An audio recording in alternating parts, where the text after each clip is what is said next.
Ladies and gentlemen, welcome back to our vlog. For those who are new here, this vlog entails instruction on how to effectively speak the English language.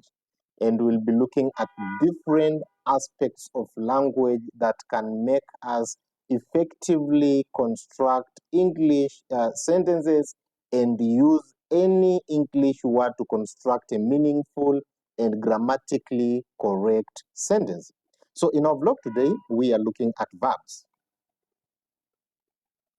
I know most of you have already asked yourself what a verb is, and some might be already having the answer what a verb is. Now, when we talk about a verb, this is a word that expresses action.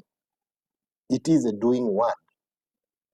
So when we give a word to anything that is done by either person or a thing, we refer to that as a verb. So when you say jump, run, come, eat, sit, go, all these are expressing actions, and therefore we refer to them as verbs.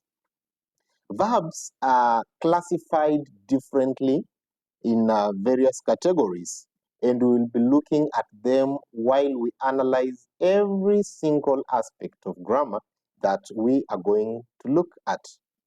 But for now, let us look at the general categorization of verbs, whereby we have the action verbs and stative verbs.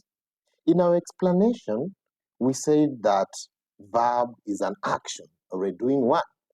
However, there are verbs that do not express exact action, and we refer to them as stative verb.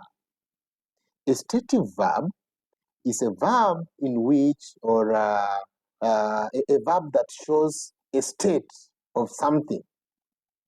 For example, how somebody feels.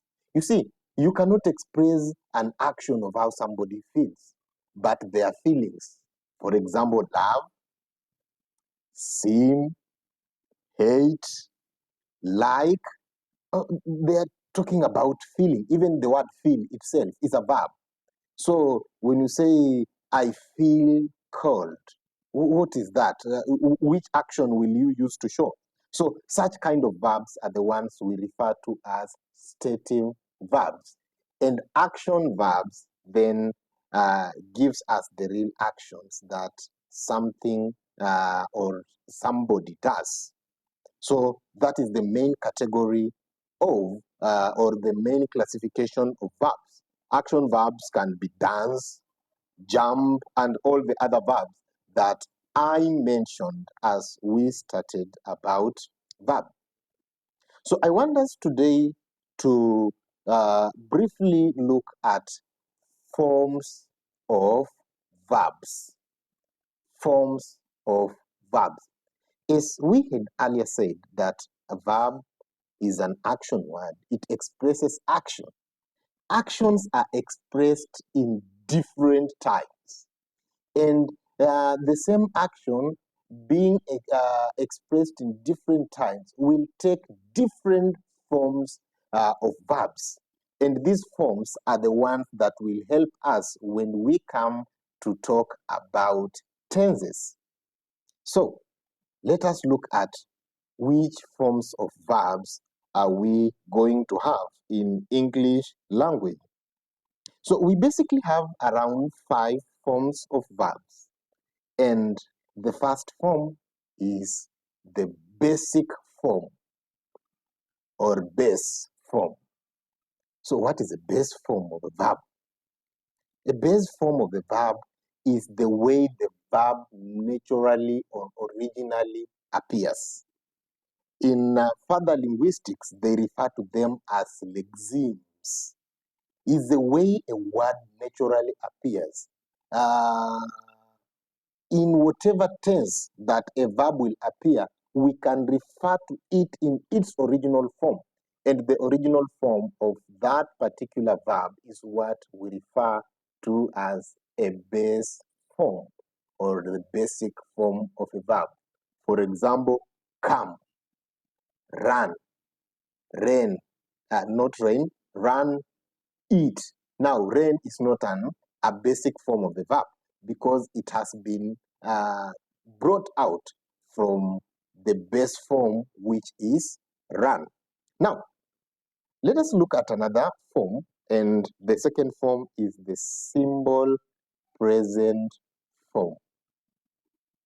Simple present form is used when we refer to an action that has taken place in or is taking place in the current state, in the present state. And we denote the simple present form using or adding the letter S at the end of the base of a word. For example, when we say come, we add an S, it becomes comes. When we say go, we add ES, it becomes goes. When we say jump, we add an S, it becomes jumps. So when we add an S to the base form of the verb, then this form of the verb that comes in is the simple present form of the verb. The third form of the verb is the ing form, or we refer to it as the present participle or the gerund form of a verb. The ing form of the verb is formed by adding ing to the base form of the verb. And we use it when we talk about an action that is going on, either in the past or in the present. So when we add ing to a base verb, then we end up getting the present participle or ing form of that particular verb. And lastly, not lastly, but second last, we have the simple past form. When we are looking at the simple past form of a verb, then we add an ed. We add ed or d to the base form of the verb.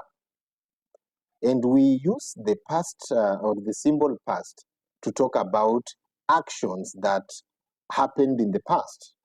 Actions that happened in the past and actually were completed in the past. So we use the simple past form of the verb. And I've said that we add either ed or d to the regular verbs, but they are verbs that we refer to as irregular verbs that do not follow the canons. They don't follow the rules, and thus they don't add ed to the base form of the verb, but will take different routes. For example, when I say wake, and the past simple form will be walk. So walk has not taken ed form, and that is why we call it irregular verb.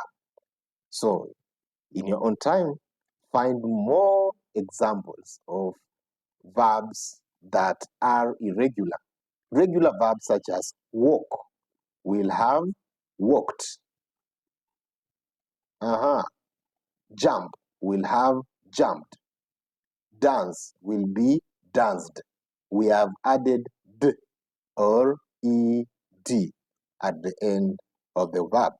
And lastly, we have the past participle.